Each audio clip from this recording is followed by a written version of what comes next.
नमस्कार मंडळी. नमस्कार. आज आपण जे आहे ते सध्या जे जिल्हा परिषद आणि पंचायत समितीच्या ज्या निवडणुका होत आहेत तर त्या संदर्भामध्ये ज्येष्ठ पत्रकार सतीश भिंगे यांच्याशी आपण चर्चा करणार आहे. तर आटपाडी तालुक्यामध्ये जे आहे ते पंचायत समिती आणि जिल्हा परिषदेच्या जे निवडणुका आहेत त्याचं जे मतदान आहे ते 7 फेब्रुवारीला होत आहे. मात्र ह्या निवडणुकीकडे संपूर्ण राज्याचं लक्ष लागून राहिलेलं आहे. तर भिंगे सर, आम्हाला एक सांगा की ह्या निवडणुकीचं जे लक्ष पूर्ण राज्याचं लागलं ह्या निवडणुकीकडे, तर ह्याचं कारण काय आहे? त्याचं प्रमुख कारण असं आहे की भाजपचे आमदार गोपीचंद पडळकर हे देवेंद्र फडणवीस यांच्या जवळचे आमदार आहेत. त्यानंतर शिवसेना शिंदे गटाचे उपमुख्यमंत्री एकनाथ शिंदे यांचे जिल्ह्यातील एकमेव आमदार सुहास बाबर आहेत. हे दोन्ही आमदारांची आमदारांनी आटपाडी तालुक्यातील जिल्हा परिषद पंचायत निवडणुकीमध्ये लक्ष घातलेलं आहे. त्यामुळे ह्या निवडणुकीला विशेष महत्त्व आलेलं आहे. त्यांनी केलेली वादग्रस्त विधाने, गेली 10 दिवस केलेला प्रचार, यामुळे ही निवडणूक अतिशय रंगतदार झालेली आहे आणि ही निवडणूक संपूर्ण महाराष्ट्राच्या राजकीय पटलावर आज दिसत आहे. साधारणपणे आटपाडी तालुक्यामध्ये जिल्हा परिषदेचे किती गण आहेत? जिल्हा परिषदेचे 4 गट आहेत: निंबोडे, दिगंची, करगणी आणि खरसुंडी. तर पंचायत समितीचे 8 गण आहेत: निंबोडे, गर्निंगी, दिगंची, विठलापूर, करगणी, माडगोळे, खरसुंडी, निलखंजी. अशा 12 जागेसाठी तालुक्यातील जिल्हा परिषद व पंचायत समितीच्या निवडणुका होत आहेत. आता ही जी निवडणूक आहे ती कोणत्या प्रमुख पक्षांमध्ये लढली जाते? ही निवडणूक तालुक्यात भाजप, शिवसेना, राष्ट्रवादी काँग्रेस आणि काँग्रेस अशा 4 पक्षात आहे. परंतु प्रमुख लढत जी आहे ती शिवसेना आणि भाजपमध्ये होण्याची शक्यता आहे, दोन्ही गटांमध्ये. तर एका गटात तिरंगी लढत आहे. शिवसेना, राष्ट्रवादी काँग्रेस आणि भाजप, करंगीला तिघी लढत आहे. तर आणि खरसुंडी गटात तिरंगी लढत होत आहे. तिथं उद्धव बाळासाहेब ठाकरे यांची शिवसेना, BJP आणि भाजप अशी तिरंगी लढत आहे. एकंदरीत तालुक्याची जी लढत आहे ती कशी आहे? दुरंगी आहे की तिरंगी आहे का चौरंगी आहे? तालुक्यात बहुतेक ठिकाणी दुरंगी लढत जी आहे. संपूर्ण तालुक्यामध्ये दुरंगी लढत आहे. हे कोणकोणत्या नेते कोणकोणत्या बाजूला कसं आहे समीकरण? आता भाजपची जी पक्षाची मेन धुरा आहे ते आमदार गोपीचंद पडळकर, जिल्हा परिषदेचे माजी अध्यक्ष व भाजपचे नेते अमरसिंह देशमुख आणि जिल्हा परिषदेचे माजी समाज कल्याण सभापती ब्रह्मानंद पडळकर यांच्याकडे भाजपचे नेतृत्व आहे. तर आमदार सुहास बाबर यांच्या शिवसेना गटातर्फे सांगली जिल्हा मदती बँकेचे संचालक तानाजीराव पाटील, त्यानंतर राष्ट्रवादी काँग्रेसचे नेते व माजी आमदार राजेंद्रनाथ देशमुख, त्यानंतर युवक जिल्हा अध्यक्ष अनिल पाटील आणि स्वाभिमानी विकास आघाडीचे नेते भारत पाटील, असं एका बाजूला चित्र आहे. तर दुसऱ्या बाजूला राहुल गायकवाड म्हणून काँग्रेसचे जे नेते आहेत तर त्यांनी एकाकी लढत करगणी गटात उभी केली आहे. त्यांचा काय प्रभाव पडेल का ते, असं काय वाटतंय का? त्यांनी ह्या निवडणुकीत काँग्रेस पक्ष तालुक्यात जीवन ठेवण्याचा प्रयत्न केला आहे. काँग्रेसचे जे नेते होते जयदीप भोसले, त्यांनी शिवसेनेची तिकीट घेऊन खरसुंडी गटातून उमेदवारी केली आहे. तर अनेक पक्षाचे किंवा नेते किंवा कार्यकर्ते यांनी निवडणुकीत स्वतःच्या फायद्याकरता पक्ष आणि पार्ट्या बदलल्या आहेत. त्यामुळे ही निवडणूक विचित्र अवस्थेतून जात आहे. आता मला एक सांगा की काही दिवसापूर्वी आटपाडी नगरपंचायतीची निवडणूक झाली होती आणि ही निवडणूक झाल्यानंतर आता ह्या निवडणुकीमध्ये नेत्यांनी काही डावपेचामध्ये काही बदल केल्याचं दिसतंय का? नगरपंचायतीच्या वेळेस निवडणुका झाली त्यावेळेस शिवसेनेचे तानाजीराव पाटील एकांगी लढत दिली. त्यांच्या विरोधात भाजपचे सर्व नेते होते. त्या निवडणुकीत आमदार सुहास बाबर यांनी विशेष लक्ष घातले नाही. त्यामुळे नगरपंचायतीवर भाजपचा नगराध्यक्ष झाला. त्यामुळे जिल्हा परिषद व पंचायत समिती निवडणुकीमध्ये सुहास बाबर यांनी धाडाडीने सहभाग घेतलेला आहे. त्यामुळे ह्या निवडणुकीचे चित्र थोडं वेगळं दिसेल. आता ह्या निवडणुकीमध्ये म्हणजे पूर्ण असे एक ताकदीने निवडणूक दोन्ही पक्षाकडून लढवल्याचं चित्र दिसतंय. तर याच्यामध्ये कुणाची प्रतिष्ठा कशी पणाला लागलेली आहे? ह्या निवडणुकीमध्ये आमदार गोपीचंद पडळकर यांचे बंधू ब्रह्मानंद पडळकर यांची पत्नी निंबोडी गटातून निवडणूक देत आहे. तर शिवसेनेचे नेते तानाजीराव पाटील यांनी त्यांचा मुलगा पृथ्वीराज यास दिगंज मतदारसंघातून ओबीसी जागेवर कुणबीचा दाखला मिळवून निवडणुकीत उतरले आहे. त्यामुळे ह्या दोघांची निवडणूक हाय व्होल्टेज झाली. या दोन्ही मतदारसंघात निंबोडे आणि दिगंजची ह्या दोन्ही गटात प्रचंड राजकीय रणधुमाळी सुरू आहे. जे आमदार गोपीचंद पडळकर आहेत ते असे विवादित वक्तव्य करण्यासाठी तर प्रसिद्धच आहेत. परंतु यावेळी आमदार सुहास बाबर यांच्याकडूनही काही वक्तव्य झाली आहेत. तर त्याबद्दल काय सांगाल? आमदार गोपीचंद पडळकर हे मुख्यमंत्री देवेंद्र यांचे फडणवीस यांच्या जवळचे समजले जातात. ते कायम पवार घराण्यावर बोलत असतात आणि प्रस्थापितावर बोलत असतात. त्यामुळं आटपाडीचं नाव गोपीचंद पडळकर यांनी राजकीय पटलावर आलं. परंतु ह्या जिल्हा परिषद निवडणुकीत आमदार सुहास बाबर यांनी मुख्यमंत्र्यावर जे वक्तव्य केलं त्याची दखल भाजप नेत्यांनी घेतली. त्याचे राजकीय परिणाम काय असू शकतात हे लवकरच आपल्याला दिसून येईल. तसेच आमदार सुहास बाबर यांनी सांगली महानगरपालिका निवडणुकीत मोठी जबाबदारी त्यांच्यावर होती. त्यांनी 2 नगरसेवक निवडून आणले होते या निवडणुकीत. त्यामुळे की जिल्ह्याच्या राजकारणात आमदार सुहास बाबर यांचे महत्त्व वाढणार होते. परंतु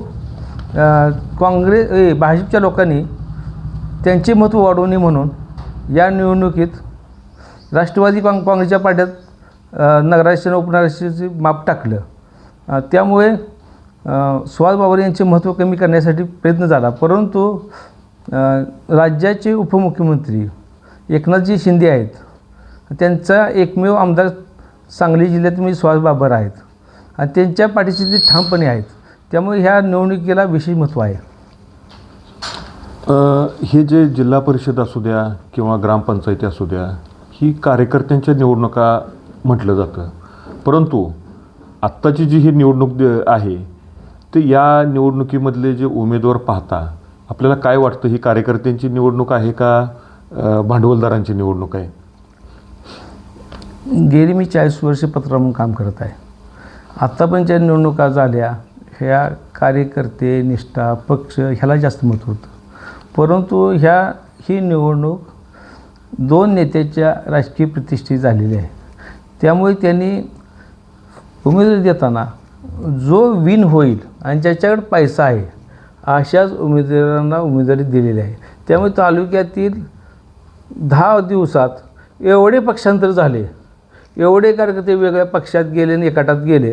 त्यामुळे कोणाला मेळ जागा नाही आणि मतदारामध्ये संभ्रम निर्माण झालेले आहे की आपले नेते गेले आपण काय करायचं.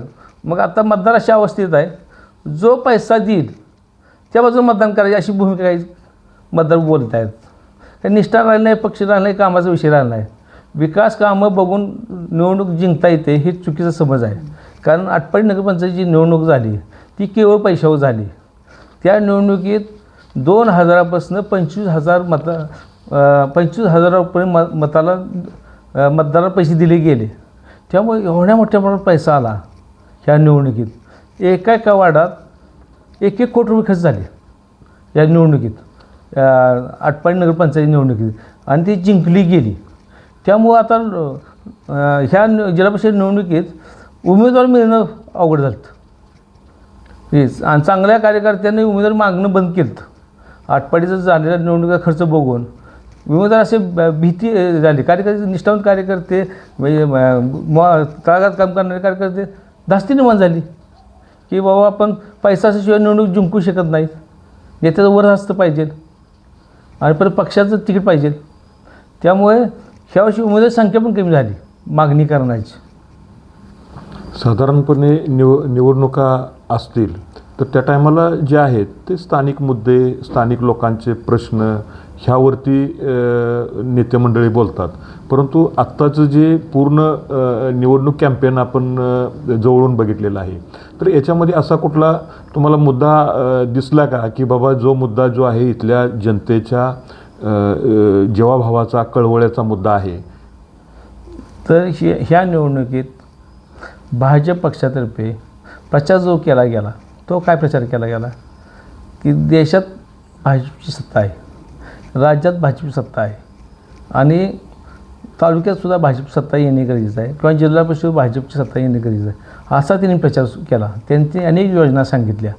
तसेच शिवसेना गटातर्फे आमदार सुहास बाबर यांनी विकास कामावर फार मोठा भर दिला. विकास कामं लोकांपुढं मांडली. हे अशी चर्चा झाली असली तरी ह्या निवडणुकीत करगणी आणि खडसुंडी ही दोन मतदारसंघ वगळता दिगंची निंबोडे मतदारसंघात प्रचंड दहशतीचं वातावरण आहे. कारण दोन नेत्याच्या घरचे नातेवाईक ह्या निवडणुकीत असल्यामुळे हाय व्होल्टेज निवडणूक झालेली आहे. त्यामुळं ह्या निवडणुकीत कार्यकर्त्यांनी दिलेला दम, पक्षांतर केलेले याच्या क्लिपा ऐन सभेत व्हायरल झाल्या. ते सोशल मीडियावर तिची एवढी मोठी वाईट चर्चा झाली. पहिलीच वेळ असेल की असं काही मुद्दे उपस्थित करणे, ऐकी त्याच्यावर ही करणे, नेत्यांनी दमबाजी करणे, त्याचं व्हिडिओ शूटिंग करणे, ते लोकांना दाखवणे, त्याचा राजकीय फायदा घेण्याचा प्रयत्न ह्या निवडणुकीत झाला आहे. परंतु तो किती उपयोगाला हे काही सांगता येत नाही. त्याचा परिणाम किती मतदानावर होईल किंवा किती मतपरिवर्तन होईल याचं काही सांगता येत नाही.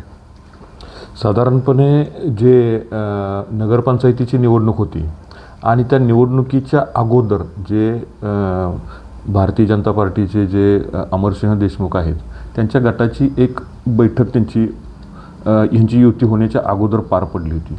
तर त्या युतीमध्ये एक बरेच मुद्दे अमरसिंह देशमुख बोलले होते. परंतु त्याच्यामध्ये एक मुद्दा असं बोलले होते की आपल्याला हे सगळं करत असताना आपल्याला इथं जे सामाजिक वातावरण बिघडणार नाही, सामाजिक सलोखा निर्माण होईल आणि सामान्य नागरिकांची रोजीरोटी कशी चालेल यावरती आपल्याला भर द्यायचा आहे. मात्र त्यानंतर आजपर्यंतच्या प्रचारामध्ये तो मुद्दा मात्र कुठेही दिसलेला नाही. काय सांगाल? त्याचं कारण असं आहे की आटपाडीत देशमुखांचं मोठं घराणं आहे. हे देशमुख घराण्यात माजी आमदार राजेंद्र अण्णा देशमुख आणि अमरसिंह देशमुख हे दोघं सख्खे भाऊ आहेत आणि त्यांनी वेगवेगळ्या पक्षाचा ह्यावर प्रचार सुरू केला आहे. पक्षात वेगवेगळे उमेदवार उभे केलेले आहेत. त्यामुळे की लोकांना देशमुख वाड्यावर जे प्रेम करणारा जो कार्यकर्ता आहे तो समरावस्थेत आहे. त्यामुळे तो कोणाचं ऐकतो आहे ह्याच्यावर पण बरंच अवलंबून आहे. त्यामुळे जे निवडणूक लागण्यापूर्वी सभेतले जे विषय होते ते मागे पडले ना ह्या निवडणुकीत आणि प्रचाराला वेगळंच वळण आलं. प्रचार वेगळंच आलं. राष्ट्रवादी काँग्रेस पक्षाने फक्त जिल्हा परिषद एकाच गटात उमेदवारी मागितली. स्वर्गीय उपमुख्यमंत्री अजित पवार यांच्या हट्टाकरता करगणी जिल्हा परिषदेची उमेदवारी विनायक बासाळे यांना दिली आणि त्याच्यावर तडजोड झाली. शिवसेना आणि राष्ट्रवादी काँग्रेसमध्ये त्याच्यावर तडजोड झाली आणि त्यामुळे निवडणुकीपूर्वीच्या ज्या भूमिका होत्या त्या सगळ्या बदलल्याच नाही ह्या निवडणुकीत. त्यामुळं आता मतदारावरच अवलंबून आहे. दुसरी अशी परिस्थिती होती 5 तारखेला मतदान होणार होतं.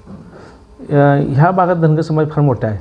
मायकाची जी यात्रा आहे तिथलं देवस्थानचे धार्मिक कार्यक्रम असते ते 5 तारखेला होणार होते आणि 7 तारखेला होणार होते. पण कसं झाले त्याच्यामुळे 2 दिवस वाढवले. त्यामुळे 2 दिवस आता ज्यादा संधी मिळाली. म्हणजे प्रचारसभा आधी 2 दिवस आधी संपली आणि 2 दिवस आता जे दोन संधी मिळाली त्यात अर्थकारण किती चालते त्याच्यावर निवडणुकीचं मतदान होण्याचं शक्यता आहे. धन्यवाद. आपण जे आहे ते आमच्या प्रेक्षकांसाठी चांगली माहिती दिली. एकंदरीतच आपल्याबरोबर चर्चा करत असताना असं दिसून आलं की बाबा ही जी निवडणूक आहे ती निवडणूक पक्ष निष्ठा याच्यावर न होता ही फक्त जो पैसे देईल त्या पैशावरतीच ही निवडणूक अवलंबून असणार आहे. तर आज आपण इथेच थांबूया. उद्या आपण पुन्हा वेगळ्या विषयासह पुन्हा आपण भेटूया. नमस्कार.